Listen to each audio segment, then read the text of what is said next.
사랑하는 여러분, 세 번째 복은 마태복음 5장 5절입니다. 온유한 자는 복이 있나니 그들이 땅을 기업으로 받을 것임이라 말씀하십니다.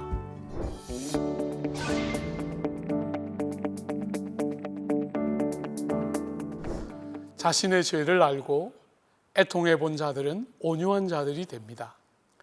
자신의 철저한 무능과 보잘것없음을 알고 그 모든 것들의 권인인 죄와 악을 보고 애통하는 자리에서 한 걸음 더 나아가 다른 사람이 나를 향하여 죄인이라고 평가하고 판단하는 것을 받아들이는 것이 온유입니다.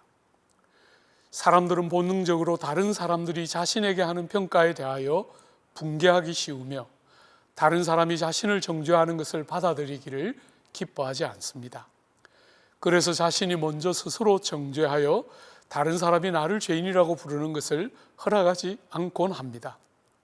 그러나 자신의 영적인 가난을 보고 죄를 인하여 애통하는 자들은 자신을 비우고 낮춤을 인하여 온유하게 됩니다. 하나님 앞에서 깨어진 의지와 받아들이기 쉬운 마음을 가지게 되는 것이지요. 우리의 본성이 만들어내는 하나님을 향한 방자함과 다른 사람을 향한 싸나움, 복수심, 완고함, 악의 등을 끈기 있게 이겨내며 지극히 작은 자의 교훈과 훈계를 기꺼이 마음을 열어 받아들입니다. 다른 이들의 비난과 불평에 맞대응하지 않고 하나님의 처분에 맡기며 순종하는 마음을 가지게 됩니다. 이 온유는 본질적으로 다른 사람들을 대한 태도와 행동에서 보이는 자신을 대하는 자세의 표현입니다. 자기의 무자격함과 악함을 알므로 자기를 주장하거나 자기를 자랑하지 않으며 자기를 위해 무엇인가를 요구하려 들지 않고 자기 자신에 대해 민감해지지 않으며 다른 사람이 자신에 대하여 말할 때 자기를 방어하려거나 자기 연민에 빠지지 않는 것입니다. 자신에게는 어떤 권리도 공적도 없으며 자신 속에 작은 것이라도 스스로를 방어해야 할 가치로운 것이 없다고 생각하면서 자신의 권리나 대의명분조차 하나님의 손에 일임하는 것입니다.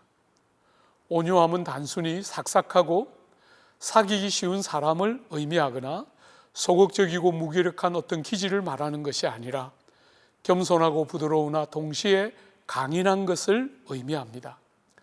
다른 사람에 대한 온유함으로 마음속에 칼을 품고 다니지 아니하며 결코 보복하려 들지 않으며 겸손과 선의로 다른 사람을 대하는 강인한 자질입니다. 조카 롯이 자기 마음대로 결정하고 주장해도 불평하거나 원망하지 않은 아브라함이나 부당하고 불친절한 처리를 반복하는 사울을 향해 끝까지 인내하며 견디는 다윗, 신약의 스데반, 바울, 구주 같은 인물을 대표적인 온유한 사람이라 할 수 있겠지요. 민수기 12장은 이 사람 모세는 온유함이 지면의 모든 사람보다 더하다 말했습니다. 이런 온유는 결코 사람의 생리적인 자질이 아니며 결코 사람들이 스스로의 힘으로 만들어낼 수 있는 것이 아니라 오직 성령 하나님께서 은혜를 따라 우리 사람들 속에 만들어내시는 성품이며 일부의 특수한 성도들에게 국한되는 것이 아니라 모든 성도들이 그렇게 되도록 우리 한 사람 한 사람을 그렇게 빚어가십니다.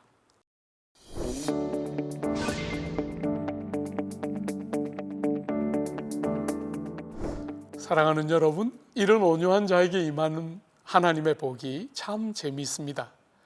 세상 정복은 세상이 생각하는 것처럼 힘과 능력을 가지고 공격적으로 세상을 통치하는 자들의 것이 아니라 온유하여서 자신을 옹호하거나 주장하지도 못하는 자들이 결국은 땅을 소유하고 정복하게 된다고 말합니다. 당시 유대인들은 물질적이고 군사적인 메시아를 기대하고 있었으며 그래서 그들로 하여금 싸움에 이기게 하시는 이가 메시아일 거라고 여겼습니다. 현대를 사는 사람들은 정보와 분석, 빠르고 신속한 변화에 대한 대처가 성공의 능력이라고 여기며 약삭빠르고 욕심을 많이 내며 야망을 크게 가지고 위압적으로 생존투쟁에 나서는 이들이 땅을 다 차지할 것이라고 생각하는데 주님은 아니다. 하나님의 나라는 그와 같지 않으며 너희는 그렇지 않으니 온유한 자가 땅을 기업으로 얻을 것이며 땅을 정복할 것이라고 말씀하십니다. 여러분, 온유한 자들은 아무것도 얻지 못하고 실컷 이용이나 당하며 무시당하며 발로 짓밟히고 말 것 같은데, 성경은 그들이 결국 땅을 차지한다고 말씀하십니다. 이 땅에 대하여 우리는 두 가지 측면에서 생각해 볼 수 있을 것입니다. 먼저 이 세상에서 땅을 얻을 것입니다. 우리는 이미 이 세상에서도 하나님이 주시는 하나님 나라의 풍성과 부요를 일정한 형태로 누리고 경험하게 될 것입니다. 시편 37편에 보면 악을 행하는 자들 때문에 불평하지 말며 불의를 행하는 자들을 시기하지 말지어다. 잠시 후에는 악인이 없어지리니 내가 그곳을 자세히 살필지라도 없으리로다. 그러나 온유한 자들은 땅을 차지하며 풍성한 화평으로 즐거워하리로다. 주의 복을 받은 자들은 땅을 차지하고 주의 저주를 받은 자들은 끊어지리로다. 여호와를 바라고 그의 도를 지키라. 그리하면 내가 땅을 차지하게 하실 것이라. 악인이 끊어질 때에 내가 똑똑히 보리로다. 고린도서 6장에는 우리는 가난한 자 같으나 많은 사람을 부요하게 하고 아무것도 없는 자 같으나 모든 것을 가진 자로다 말했지요. 또한 우리는 장차 땅을 얻게 될 것입니다. 우리는 예수 그리스도와 함께하는 상속자이며 유업을 입게 될 자로서 새하늘과 새 땅을 유업으로 얻게 될 것이며 우리가 세상과 천사를 심판하게 될 것입니다. 지금 우리가 그리스도와 함께 고난을 받으며 그와 함께 왕노릇하게 될 것입니다. 고린도전서 3장은 말하기를 그런즉 누구든지 사람을 자랑하지 말라. 만물이 다 너희 것임이라.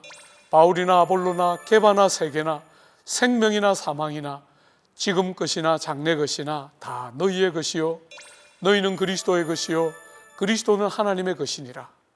고린도전서 6장은 말하기를 성도가 세상을 판단할 것을 너희가 알지 못하느냐?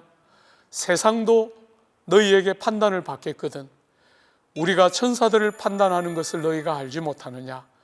하물며 세상이 이리랴. 디모데후서 2장은 말하기를 미쁘다 이 말이요 우리가 주와 함께 죽었으면 또한 함께 살 것이요 참으면 또한 함께 왕노릇 할 것이라 하셨습니다. 우리가 사는 오늘 이 땅은 작은 것도 손해보지 않으려고 하고 권리를 주장하여 지키려 드는 세상입니다. 그런 세상에서 온유함으로 모든 강포를 받아내며 결국은 이겨서 땅을 차지하는 역설적인 복과 영광이 모든 교우들과 여러분들의 삶마다 넘쳐나시기를 바라고 축복합니다.